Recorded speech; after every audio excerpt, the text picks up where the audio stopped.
everyone, this is Suti Pathak and you're watching my channel.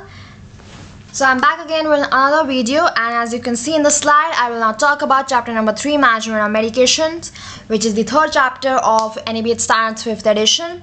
You can also see the Instagram ID on my slide, which is Healthcare for You Forever. Please do not forget to follow my account. Now we'll start with the presentation. So let's get started. Okay, so now I'll talk about the intent of the chapter. So the first point here on this slide is the organization has a safe and organized medication process. The availability, safe storage, prescription, dispensing and administration of medication is governed by the written guidance. So there is a written protocol which includes the medication process, and the parts of the medication process are availability, safe storage, prescription, dispensing and administration of medications. The second point is the pharmacy should have oversight of all medications stocked out of the pharmacy. The pharmacy should ensure correct storage as regards to temperature, light, high-risk medications, including look-alike, sound-alike, etc., expiry dates and maintenance of the documentation. So this basically means that all sort of medications should be stocked properly and should be maintained properly as regards to temperature, light, high-risk medications, including look-alike medications, and sound-alike medications. So sound-alike medications are those medications that sound similar to each other, or look-alike means that they look alike each other. So this is what it means. So now I will move on to the next slide to talk about the next points of the intent of the chapter.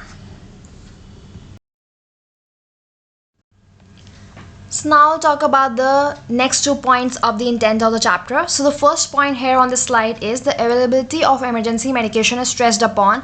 The organization should have a mechanism to ensure that the emergency medications are standardized throughout the organization, readily available, replenished promptly. There should be a monitoring mechanism to ensure that the required medications are always stocked and well within expiry dates.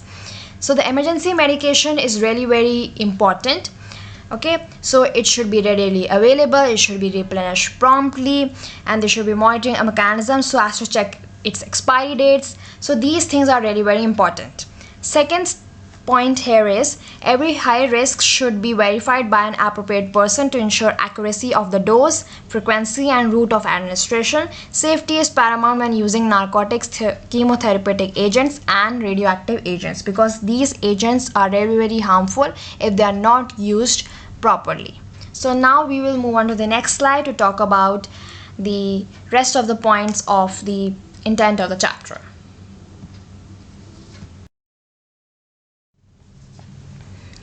Okay, so now I'll talk about the last 3 points of the intent of the chapter. So the first point here is the process also includes monitoring of patients after administration and procedures for reporting and analyzing near misses, medication errors and adverse drug reactions. So this basically means that after the administration of the medication is done to the patients are monitored to check their condition. And there are 3 indicators related to medication.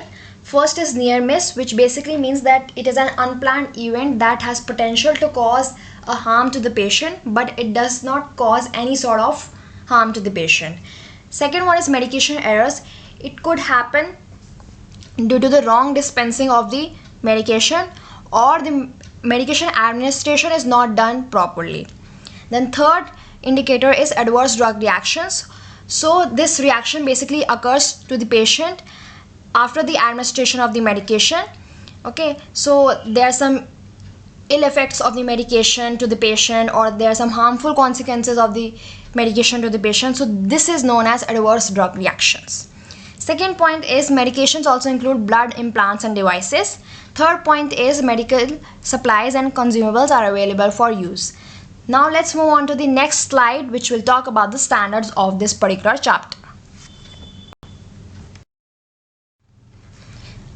Okay, so now I'll talk about the standards. So the first standard is the pharmacy services and usage of medication is done safely. This is self-explanatory. Second standard is the organization develops, updates and implements the hospital formulary. So formulary is basically a list of drugs which is used by the hospital so that they can prescribe that medication to the patient.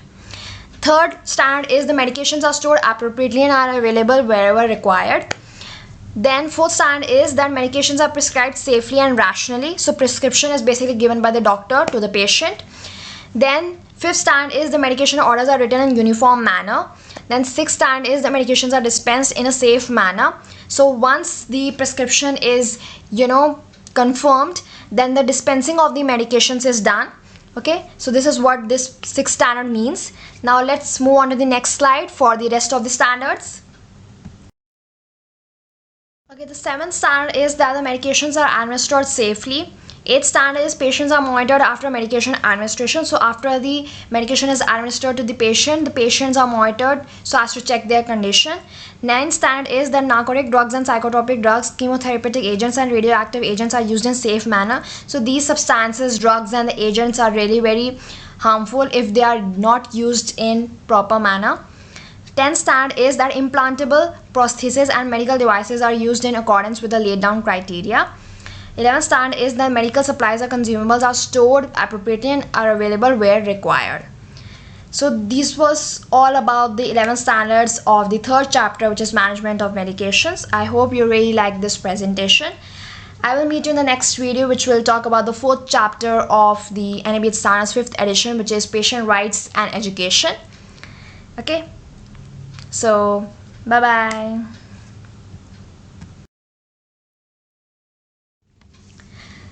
Thank you for watching my video. I hope you really liked this video.